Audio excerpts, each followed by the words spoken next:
2 दिवसापूर्वी उत्तर प्रदेशच्या चंदौली येथे एका दुकानात 200 ईव्हीएम मशीन सापडले।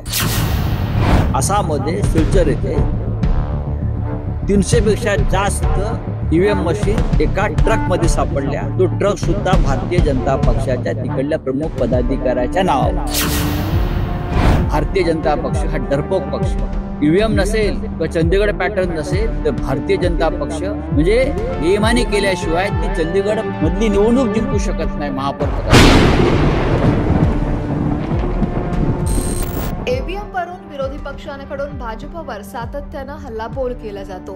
भाजपा ईव्हीएम मध्ये फेरफार करून निवडणुका जिंकते असा आरोप विरोधी पक्षांचा आहे। पण आता काँग्रेसचे सरचिटणीस रणदीप सिंग सुरजेवाला यांनी एक्स वर पोस्ट करत आरोप केला आहे की ईव्हीएम बनवणारी कंपनी भारत इलेक्ट्रॉनिक्स लिमिटेड यात जर भाजपचे अधिकारी संचालक म्हणून काम करत असतील तर ईव्हीएम सुरक्षित कसं, मुक्त आणि निष्पक्ष निवडणुका होऊ शकतात का, निवडणुकीचं पावित्र्य कोण जपणार असे सवाल देखील त्यांनी उपस्थित केले आहेत।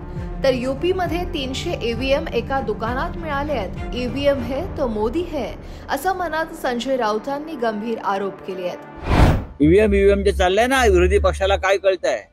त्यांना भीती वाटते।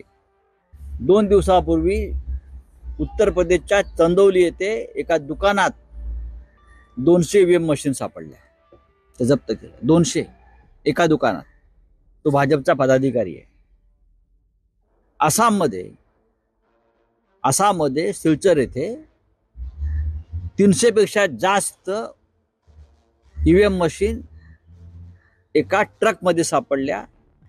तो ट्रक सुद्धा भारतीय जनता पक्षाच्या तिकडल्या प्रमुख पदाधिकाऱ्याच्या नावावर आहे।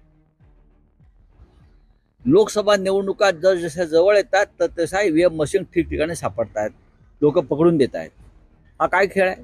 त्याहीपेक्षा भयंकर ईव्हीएम बनवणारी जी कंपनी आहे, इलेक्ट्रॉनिक व्होटिंग मशीन बनवणारी कंपनी भारत इलेक्ट्रिकल लिमिटेड, हा सरकारी उपक्रम आहे। अत्यंत गुप्त पद्धतीने तिकडे काम केलं जातं। तिथे आतापर्यंत कधी राजकीय हस्तक्षेप नव्हता। संरक्षण विषयक सुद्धा अनेक कामं तिथे केली जातात। त्या बीएलच्या संचालकपदी जिथे ईव्हीएम बनवले जातं, भारतीय जनता पक्षाचे पदाधिकारी असलेले 4 संचालक प्रथमच नेमण्यात आले आणि त्यातले बहुसंख्य पदाधिकारी हे गुजरातचे आहेत। त्यातले एक राजकोटचे श्रीमान मनसुखभाई आहेत। हा मनसुखभाई पॅटर्न आता ईव्हीएम मध्ये राबवला जातो आहे। त्याच ईव्हीएम कंपनीमध्ये, त्याच बीएल मध्ये ईव्हीएम मध्ये जी कोड आणि चिप टाकली जाते गुप्त, ती सुद्धा इथेच बनवली जाते आणि त्याच्यावर 4 ही संचालक जर भारतीय जनता पक्षाने नेमले असतील तर हा मनसुख पॅटर्न आणि चंदीगड पॅटर्न या 2 पॅटर्नच्या माध्यमातूनच पुढली लोकसभा निवडणूक लढली जाईल का अशी शंका लोकांच्या मनात आहे।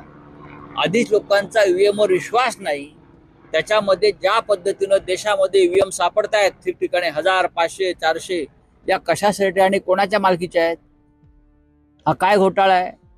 आणि ईव्हीएम बनवणाऱ्या कंपनीवर भारतीय जनता पक्षाने स्वतःचे 4 स्वतंत्र संचालक का नेमले आहेत हे कोणी सांगू शकेल का? भारतीय जनता पक्ष हा डरपोक पक्ष आहे। लोकांसमोर जायची त्यांच्यामध्ये हिंमत नाही, मग अशा पॅटर्न राहून ते निवडणुका जिंकतात। ईव्हीएम नसेल किंवा चंदीगड पॅटर्न नसेल तर भारतीय जनता पक्ष म्हणजे बेईमानी केल्याशिवाय ती चंदीगड मधली निवडणूक जिंकू शकत नाही महापौर पदाची, ग्रामपंचायत निवडणुका जिंकू शकत नाही आणि देशावर राज्य करायला निघाले किंवा करतायत। काही महिन्यांपूर्वी ईव्हीएम तपासणीबाबत दिल्ली काँग्रेसने दाखल केलेली याचिका ही सर्वोच्च न्यायालयानं फेटाळली होती। आता काही आठवड्यांवर लोकसभा निवडणुका येऊन ठेपल्यात आणि त्यामुळेच पुन्हा एकदा ईव्हीएमचा मुद्दा जोर धरणार हे नक्की।